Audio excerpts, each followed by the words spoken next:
Donc, guys, c'est vraiment simple. En fait, bon, comme vous l'avez compris, sinon jusqu'à maintenant, notre stratégie principale pour générer des clients, c'est via un groupe Facebook comme les guerriers du web. Donc, présentement, vous écoutez un live dans un groupe qu'on utilise de façon stratégique pour acquérir des clients. Puis, il y a vraiment trois étapes primaires qui nous apportent à prendre quelqu'un qui ne nous connaît pas finalement, développer une confiance avec lui, puis finalement l'avoir comme client. Puis, je vais vous expliquer les trois parce que vite comme ça, tu regardes ça derrière toi, derrière ton écran, chez toi, assis, puis tu te dis shit, dans le fond, c'est vraiment simple, j'ai juste besoin de créer un groupe Facebook, puis d'avoir des gens dessus, puis de faire des offres, puis comme pouf, magie, ça va fonctionner. Malheureusement, ça fonctionne pas comme ça. Je m'entends en background, là. C'est pas juste de créer un groupe Facebook, puis des fois, de temps en temps, de créer du contenu, puis de faire des offres qui va t'emmener à avoir les résultats similaires à ce qu'on a avec nos clients. Il y a une stratégie derrière ça. Donc, tu vois juste le type de l'iceberg quand on parle du groupe Facebook, mais c'est un bon pas de l'avant.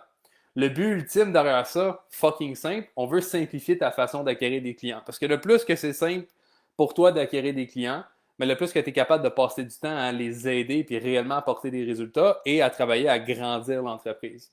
Parce que si 80% de ton temps est d'essayer de mettre en place une stratégie pour acquérir des clients puis faire les actions pour acquérir des clients, etc., mais à la fin de la semaine, il te reste juste un 20% pour apporter des résultats à tes clients puis faire tout le reste que tu as besoin de faire comme entrepreneur, dans le fond. Puis j'ai vu que ce modèle-là était brisé dans le fond, parce que, outre rajouter plus d'heures de travail pour compenser, faire en sorte que le 20% équivaut à quelques heures que je peux passer de plus dans mon entreprise. Exemple, ben, c'est facile, si je veux plus de résultats, j'ai besoin de travailler 10 heures de plus, 20 heures de plus, 30 heures de plus. C'était pas un modèle que j'avais envie d'avoir comme business, puis je suis pas mal sûr que vous pouvez comprendre également, sans jugement, si vous avez envie de travailler toujours des heures de plus pour grandir votre business, mais moi, c'était pas le cas pour moi. Puis quand j'ai vu la stratégie du groupe, je trouvais ça vraiment nice parce que c'est une stratégie qui, de un, était à proximité de tout le monde. N'importe qui était capable de mettre en place une communauté, un groupe, puis de suivre les bons enseignements, puis les bonnes méthodologies pour la faire fructifier puis acquérir des clients avec ça. Parce que ça te demandait pas d'être un fucking beast en marketing. Ça te demandait pas de devenir super bon en copywriting pour écrire des super belles pages de vente, puis être super bon à faire des vidéos, à communiquer avec les gens. Puis tout, souvent, ce que ça prend dans les autres stratégies pour réussir. Mais j'ai vu que ça prenait pas ça sur Facebook, puis encore moins avec un groupe, parce que tu étais capable d'être toi-même, puis d'attirer des gens qui te ressemblaient, puis créer un lien avec eux. Puis plus que la relation allait se développer en cours de route, mais le plus que tu vas pouvoir être toi-même dans le fond, puis ils vont t'accepter comme ça. Ça a vraiment changé mon mindset et ma vision face à ça, parce que dans les autres façons d'acquérir des clients, que ce soit les webinaires, les outils gratuits, les challenges, les défis, l'échelle de vente, etc., c'est beaucoup axé sur tu dois être la personne qui fit selon comment que la personne se sent en ce moment, puis tu dois l'avoir avec du scarcity puis des rabais à gauche puis à droite pour faire en sorte qu'elle se choisisse puis qu'elle se prenne parce elle a besoin de toi puis toi t'offres les services. Au lieu de vouloir travailler avec toi, mais les gens ils ont besoin de toi. Puis ça crée vraiment une différence parce que tu te retrouves à créer une business où tu as des clients, mais les clients ne te respectent pas. C'est des clients qui ont beaucoup de différences avec toi-même. Puis ça, c'est quelque chose que moi, j'avais pas envie d'avoir parce que je m'étais retrouvé il y a quelques années dans ce roulement-là, dans ce schéma-là, d'avoir des clients, mais des clients qui ne te respectent pas, des clients avec qui juste ça ne connecte pas au niveau fucking humain. Tu n'as pas bâti une business de coaching pour faire en sorte de te faire chier par la suite avec des clients juste parce que sont pas similaires, ils n'ont pas les mêmes valeurs que toi, ils n'ont pas les mêmes croyances que toi, etc. Puis tu es en constant combat. J'avais pas envie de ça. Puis c'était beaucoup trop complexe, long, compliqué pour moi, d'apprendre, de mettre ça en place avec une stratégie comme des tunnels de vente, des milliers de Facebook Ads pour le retargeting et compagnie, que juste de devenir bon à créer des relations avec une communauté, puis constamment faire en sorte que les gens apprennent à nous connaître. Au départ, c'est moi seul. Aujourd'hui, c'est moi et l'équipe. Parce qu'on est rendu avec une équipe. Au départ, c'est juste moi. Je voulais mettre vraiment mon énergie là-dessus parce que je me suis dit, tu sais, dans le fond, ça prend quoi, là? Si on regarde pour acquérir des clients, toutes les stratégies enseignent les mêmes concepts de base. C'est juste qu'ils se prennent de façon différente pour acquérir des clients. Ça te prend, en dehors de ton offre et ta clientèle cible, je ne vais pas parler de fondation, je vais vraiment parler d'acquérir des clients, ça te prend une façon pour montrer à d'autres personnes qui ne te connaissent pas que tu existes. OK? Parce que en aucun cas, tu vas être capable de créer une entreprise à succès puis qui est en constante croissance si tu deals seulement avec constamment des gens qui te connaissent. À un moment donné, pour grandir ce bassin-là de personnes qui te connaissent, tu dois faire des actions pour le développer. Fait il faut une façon pour attirer des personnes qui fit selon certains critères des clients cibles, puis les attirer vers toi, puis te montrer « Hey, salut, je m'appelle Joël, ce que je fais, c'est que j'aide les coachs, les consultants à exploser leur business. » Puis prendre des gens qui ne me connaissent pas ou qui ne te connaissent pas, puis faire « OK, mais cette personne-là pique mon intérêt, maintenant je vais regarder qu'est-ce qu'elle fait. » Très, très rare les gens qui font « Hey, tu sais quoi, Joël, go! Il dit qu'il aide les coachs, consultants, j'y fais confiance, sa stratégie c'est la meilleure, je saute à l'eau. » Il y en a quelques-uns qui ont fait ça. Fucking restreint comme pourcentage. Pourquoi? Parce qu'on est humain, puis c'est pas la première chose qu'on fait, faire confiance à des gens, puis demander de l'aide, etc. On a comme des fois des réticences en lien avec ça. Donc, une fois que je montrais aux personnes que j'existais, mais il fallait que j'aille une façon de créer cette relation-là, une façon de changer leurs croyances, une façon de montrer que ma méthodologie, c'est la meilleure, une façon de vraiment créer un univers que, ben, petit à petit, puis là aujourd'hui c'est très rapidement, ben, la relation que les gens ont envers moi grandit constamment. Puis une fois que la relation arrive à un certain point, ben, c'est là que les gens commencent à devenir des clients dans le fond. Pourquoi? Parce qu'ils acceptent ta méthodologie, ils acceptent ta façon de penser. Fait que quand tu arrives pour leur proposer de l'aide, tu n'as pas besoin de combattre sur un trillion de trucs. Tu as juste besoin de vérifier, es-tu la bonne personne pour l'aider, oui ou non, puis de poursuivre de l'avant. Fait que tu n'avais pas besoin d'être un master en vente ou peu importe, parce que la majorité du travail allait se faire dans la communauté puis dans cet univers-là. Puis une fois que tu avais la relation, ben, c'est d'aller chercher le petit push de plus pour transformer cette relation-là en client, dans le fond. Donc, d'aider quelqu'un qui veut de l'aide, mais de l'emmener à comme passer ses blocages, ses limitations, puis l'emmener de l'autre côté à devenir client. Fait que c'est ça les 3 étapes de notre processus pour acquérir des clients. Puis je vais vous expliquer exactement quoi faire dans chacune des étapes, parce que vous allez comprendre que il y a une méthodologie derrière ça. C'est pas assez de juste grossir son groupe Facebook. C'est pas assez de juste créer du contenu sur son groupe Facebook. C'est surtout pas assez de juste pitcher les offres puis faire n'importe quoi pour avoir des clients. On a une bonne façon pour la faire. Laisse-moi t'expliquer qu'est-ce qu'on fait avec ça. Mais avant, je veux voir du bruit. Je veux voir que ça vous intéresse puis que c'est pas un sujet qui est boring as fuck puis vous voulez partir. Je veux savoir si vous avez envie que je vous explique exactement quoi faire dans ces 3 étapes-là. Sur quoi faire attention, c'est quoi les bonnes pratiques à prendre pour grossir le groupe, pour nourrir le groupe puis le transformer en client. Tapez dans les commentaires « Yes », puis je vais savoir que je ne parle pas pour rien, puis que ça vaut la peine que je continue le live aujourd'hui. Puis si on s'arrête 2 petites secondes et demie, là, ton objectif avec ton entreprise devrait être ça, acquérir des clients. Pourquoi?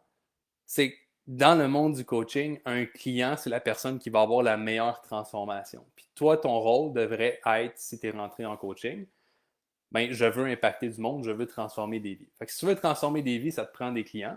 Puis si tu veux des clients, ça te prend une façon d'acquérir des clients. Fait que t'as bien beau être le meilleur à tourner à gauche et à droite puis à dire X, Y, Z, mais si t'as pas de clients, t'aides personne. Donc, le live aujourd'hui est assez important pour toi parce que ta priorité devrait être acquérir des clients. Parce que plus que tu acquéris des clients, plus que toi, tu es capable d'aider tes futurs clients avec une équipe, un système différent, tu es capable d'avoir un impact encore plus grand. Donc, c'est vraiment cool parce que plus de clients égale plus de transformation, mais égale plus de revenus pour toi. Donc, c'est win-win. C'est vraiment ce que je veux t'enseigner. Donc, tout le monde dit all right, first step, première étape. Grossir ton groupe Facebook avec des clients ciblés. Je veux te parler des erreurs souvent que je vois avec ça parce que, bon, je l'ai dit tantôt, hey, c'est facile, Joël, j'ai juste besoin de faire un groupe gratuit puis je vais avoir le même résultat que toi et tes clients. Fuck non. Pourquoi? Parce que, première des choses, l'erreur fatale qu'énormément de gens vont faire, c'est de ne pas comprendre que la communauté a de la force, du pouvoir, puis elle fonctionne bien, puis elle est efficace quand que les gens qui sont à l'intérieur, c'est des gens qui sont ciblés, puis qui sont vraiment des bons fits avec toi versus n'importe qui. C'est souvent les gens qui vont dire, bon, mon but, c'est de construire la plus grosse communauté, mais je m'en fous de la qualité des gens, je veux juste être connu et être visible. Un peu la même mentalité que les gens avaient en 2017, en 2016, 2015, à booster des pages Facebook avec une audience de trilliardaires, mais tu ciblais des hommes de 40 ans, puis finalement, tu te ramassais avec des ginettes dans ton audience, mais toi, tu pensais que c'était bon parce que tu avais 150 000 followers dans ce genre-là. Tu ne veux pas transformer cette mentalité-là sur le groupe parce que ça ne sera pas efficace. La preuve, combien de groupes Facebook vous connaissez qui sont peut-être aussi gros que les guerriers du web ou même peut-être plus gros, mais qui n'ont pas le vibe qu'on a dans les guerriers du web, qui n'ont pas l'engagement qu'on a avec les guerriers du web, tout ça. Il y en a plein de groupes qui recueillent plein de gens différents, mais ces groupes-là, c'est des groupes qui sont morts et qui génèrent aucun client, aucun impact, aucune transformation. Puis tant qu'à créer un groupe de réseautage, fais quelque chose qui t'apporte des transformations puis des clients. Donc, tu veux prioriser la qualité au lieu de la quantité, mais tu ne veux pas trop être piqué non plus. Donc, l'objectif quand tu grossis un groupe, comme on le fait avec les guéris du web, c'est de trouver le sweet spot entre les deux. Comment je peux m'assurer que la majorité des gens soient des bons clients cibles, mais comment je peux avoir aussi du volume malgré ça? Parce que si tu commences à trop mettre de couches puis de critères de qui t'accepte pas, qui t'invite pas, mais tu vas te ramasser avec un enjeu qu'on appelle tu n'auras pas une crise de chat sur ton groupe. Ça ne sera pas bénéfique pour ta croissance. Ça, c'est clair et précis. Fait qu'il faut que tu trouves le sweet spot entre les deux. Deuxième des choses, ta clientèle cible, le plus qu'elle est précise, le plus que sur ton groupe, ça va être facile de créer un momentum puis un engouement. Il y a une base psychologique qui est vraiment simple à comprendre de l'humain. On connecte et on engage avec des gens qui nous ressemblent. OK? Enlève-toi du marketing 2 secondes puis de ta business. Pense dans ta vie en général. Les gens que tu es le plus souvent avec eux, c'est que tu connectes avec eux, leur mentalité, leurs croyances, puis ta vie est sensiblement comme la leur. En grande majorité du temps, c'est ça. Fait que quand tu grossis un groupe avec des personnes, tu veux t'assurer qu'ils ont le plus de points en commun, aussi simple que ça. Parce que si tu mets plein de gens ensemble et qu'ils n'ont pas de points en commun, mais comment tu veux être efficace dans ta façon de créer du contenu pour eux? Parce que chaque personne part de plein d'endroits différents, a besoin de plein de trucs différents, croit plein de trucs différents, une réalité complètement différente. Tu es toujours en train de créer du contenu, mais pour une mini pourcentage de toute ta communauté. Puis une autre fois, tu crées un autre contenu, puis ça touche le mini pourcentage de l'autre communauté. C'est pas ça que tu veux. Tu veux faire en sorte que sur ton groupe, ben, quand tu partages du contenu, mais que ça s'adresse à la majorité des gens qui sont présents, parce que tu as contrôlé c'était quoi les points communs que les gens devaient avoir en l'entour d'eux pour participer au groupe. Les meilleures pratiques pour grossir le groupe, puis ça, c'était des notions que je voulais parler rapidement au départ, la façon de croître le groupe, mais la mentalité que je veux que vous ayez, donc je vais répéter brièvement. Là.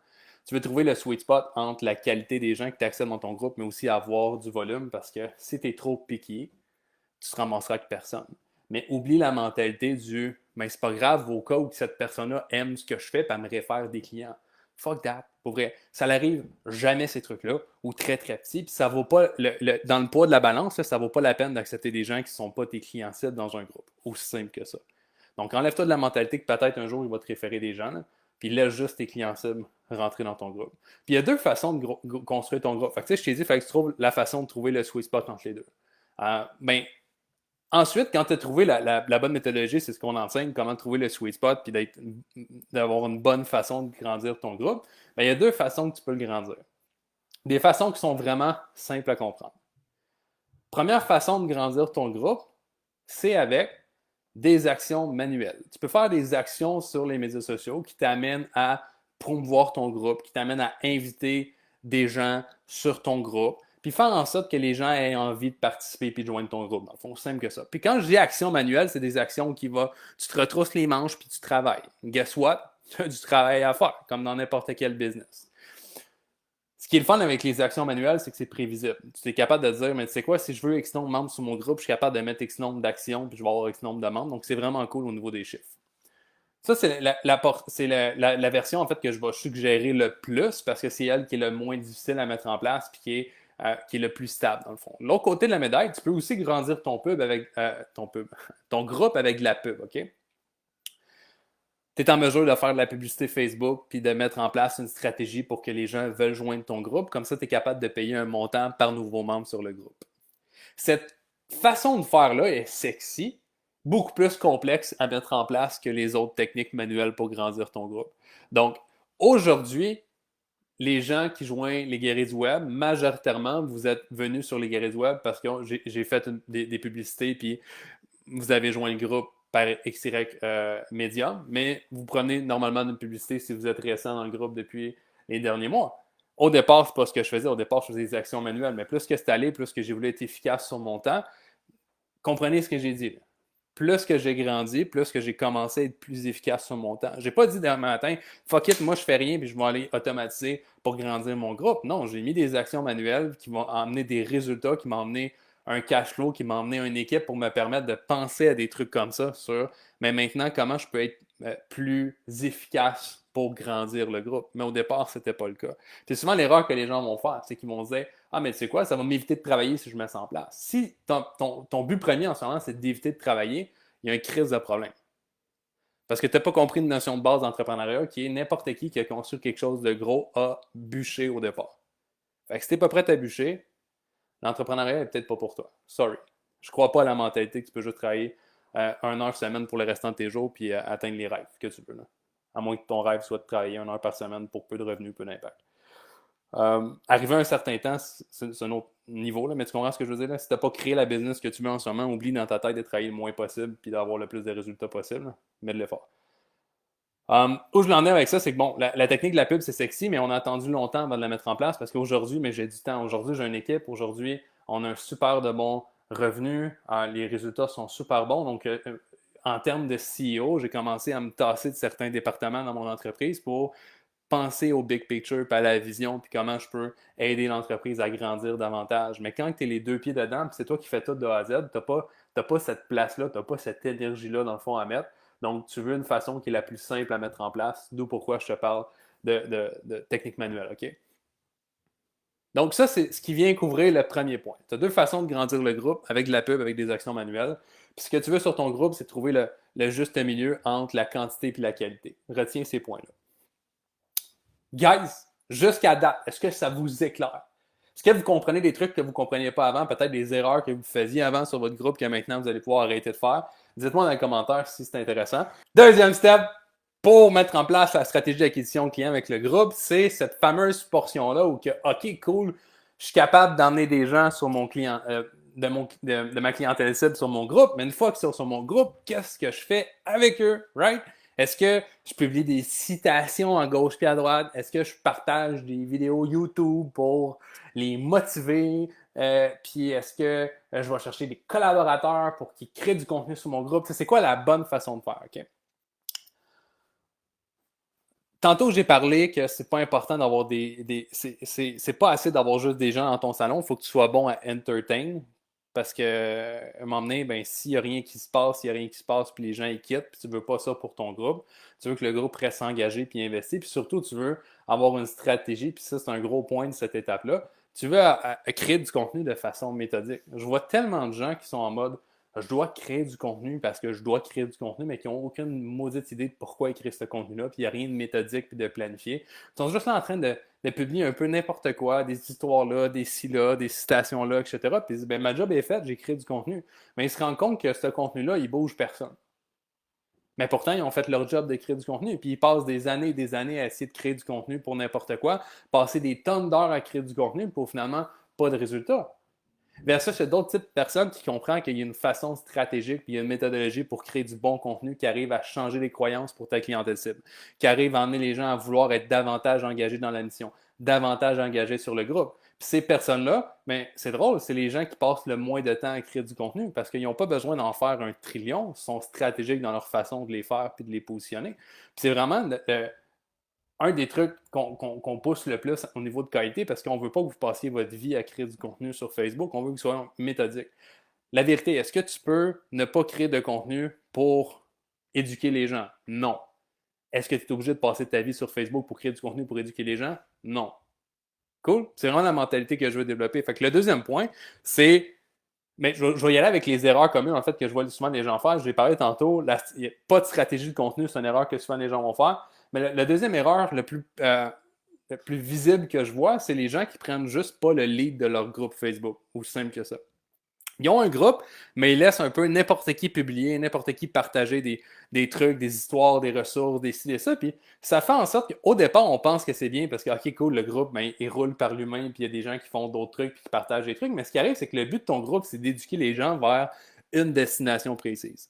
Une croyance, tes valeurs, etc., pour que finalement, ils se choisissent à être clients, puis qu'ils aient la transformation qu'ils ont envie d'avoir. Parce que tes clients, peu importe dans quel domaine que tu es, dans quel domaine de coaching, mais ce qui les empêche en ce moment d'avoir des bons résultats, c'est la façon qu'ils pensent, puis qu'est-ce qu'ils font. Donc, tu veux canaliser ça vers les bonnes façons de penser, puis les bonnes choses à faire. Mais tu peux pas faire ça si t'es pas la personne qui prend le lead sur ton groupe. Si n'importe qui publie n'importe quoi sur ton groupe, c'est pas canalisé vers une direction précise, mais les gens vont constamment être défocus, challengés, puis ton groupe n'aura pas de valeur. Ça amènera pas les gens à changer une croyance puis un belief, parce que pourquoi ils le feraient finalement?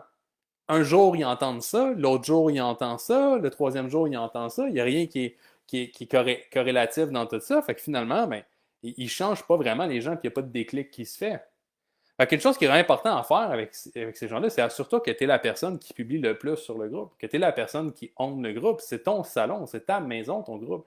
Surtout de prendre le leadership dessus. Puis, comme j'ai dit, je trouvais ça important de le mettre parce que c'est une erreur que j'ai vu souvent des gens aussi au départ faire dans la qualité. On a ajusté ça au fil du temps. Mais aujourd'hui, c'est clair, net et précis que tu es la personne qui lead le bateau. Tu es le capitaine de ce bateau-là. Fait que ça, c'est un des erreurs que je veux que tu évites.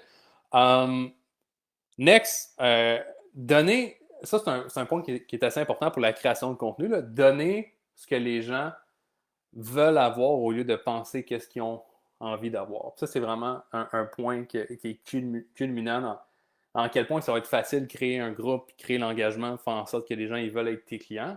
C'est que des fois, en tant que coach et en tant qu'expert, on y va par défaut. C'est comme, mais je vais parler de ça, puis ça va être ça les sujets, OK?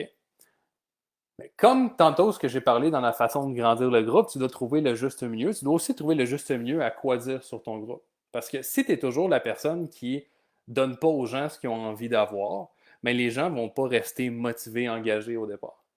Fait qu'il faut que tu fasses un mix de leur donner qu'est-ce qu'ils ont envie d'avoir. Puis la meilleure façon de déterminer qu'est-ce qu'ils ont envie d'avoir, c'est bêtement de leur demander: Hey guys, de quoi aimeriez-vous qu'on parle sur le groupe cette semaine?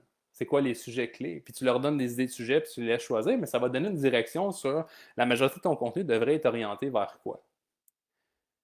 Fait que sur ton groupe, tu vas être un mix je suis de papa, je donne cet exemple-là à nos clients dans le qualité, là, de papa qui donne qui joue avec ses enfants, mais également de papa des fois qui chicane entre parenthèses ses enfants. Fait que tu vas être le professeur cool de l'école, puis d'autres fois, tu vas être le professeur qui éduque un petit peu plus, mais tu veux trouver ta balance entre les deux parce que ce qui arrive souvent, c'est que si tu es tout le temps la personne qui tape sur la tête de tes clients pour leur dire tu fais pas bien tes clients cibles, tu fais pas ça bien, tu as des croyances de merde, tu penses pas comme il faut, etc. Mais même si c'est vrai à la fin de la journée, là, mais si tu te fais tout le temps taper sur la tête et te faire dire t'es de la merde, c'est la façon que tu penses, c'est pas bon, tu devrais faire ça à la place, etc., etc. Mais à un moment donné, en tant qu'être humain, t'en as plein de cul de te faire dire que tu penses comme la merde ou peu importe. Fait que souvent, mais ça va créer de la friction pour rien avec la personne qui essaie de t'aider aujourd'hui, mais la personne qui a besoin de ton aide aujourd'hui. Fait que des fois, parfois, c'est important d'agir comme ça, mais tu veux pas être en mode extrémiste parce que si tu es extrémiste, tu vas voir que les gens ont de la difficulté à connecter avec toi. Parce que même si tout ce que tu dis est vrai, l'aspect relation, tu le prends pas en compte.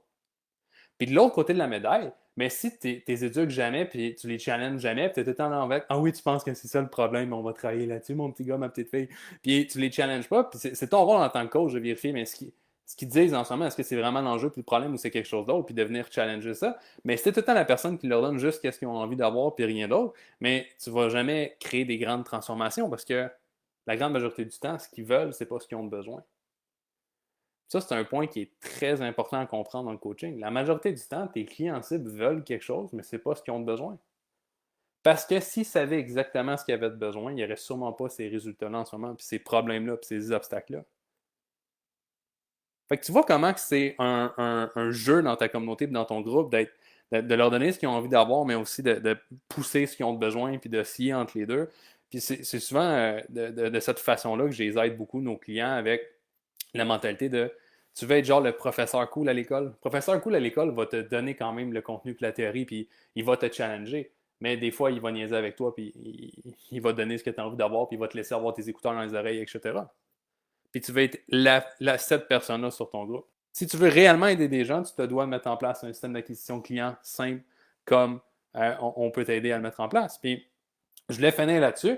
Si tu as envie qu'on t'aide au final à mettre en place ce plan-là, parce que tu as vu le big picture, tu as vu, OK, c'est 3 étapes, c'est vraiment simple à comprendre, mais une fois que tu as besoin d'aide pour le mettre en application, il faut que tu comprends comment bien grossir le groupe avec des clients ciblés, comment bien créer du contenu pour aider les gens à avoir confiance en toi puis à bâtir une relation, puis comment transformer cette confiance, cette relation-là en appel puis finalement en vente, parce qu'on peut t'aider aussi dans la portion quoi faire sur les appels, comment améliorer ton taux de closing, etc. Bien, une fois que tu as tout ça, tu viens avoir un système qui est vraiment béton pour accomplir les objectifs que tu as envie d'avoir de revenus, d'impact et de qualité de vie. Fait que si tu as envie qu'on t'aide à mettre en place un groupe comme les Guéris Web, puis comme que je viens de te dire aujourd'hui, bien, faites juste écrire groupe dans les commentaires. Puis moi ou un autre membre de l'équipe, on va te contacter puis on va pouvoir vérifier ensemble si c'est un bon fit, puis te présenter, te dire concrètement qu'est-ce qu'on fait à l'intérieur de la qualité, puis te donner les informations nécessaires pour que finalement on puisse travailler ensemble. Puis la beauté de la chose derrière ça, c'est que, je le dis souvent, la force de qualité, c'est la simplicité d'exécution. Des fois, on pense que parce que c'est simple, c'est pas bon. En entrepreneuriat, parce que c'est simple, tu peux le faire. Puis parce que tu peux le faire, ça apporte des résultats.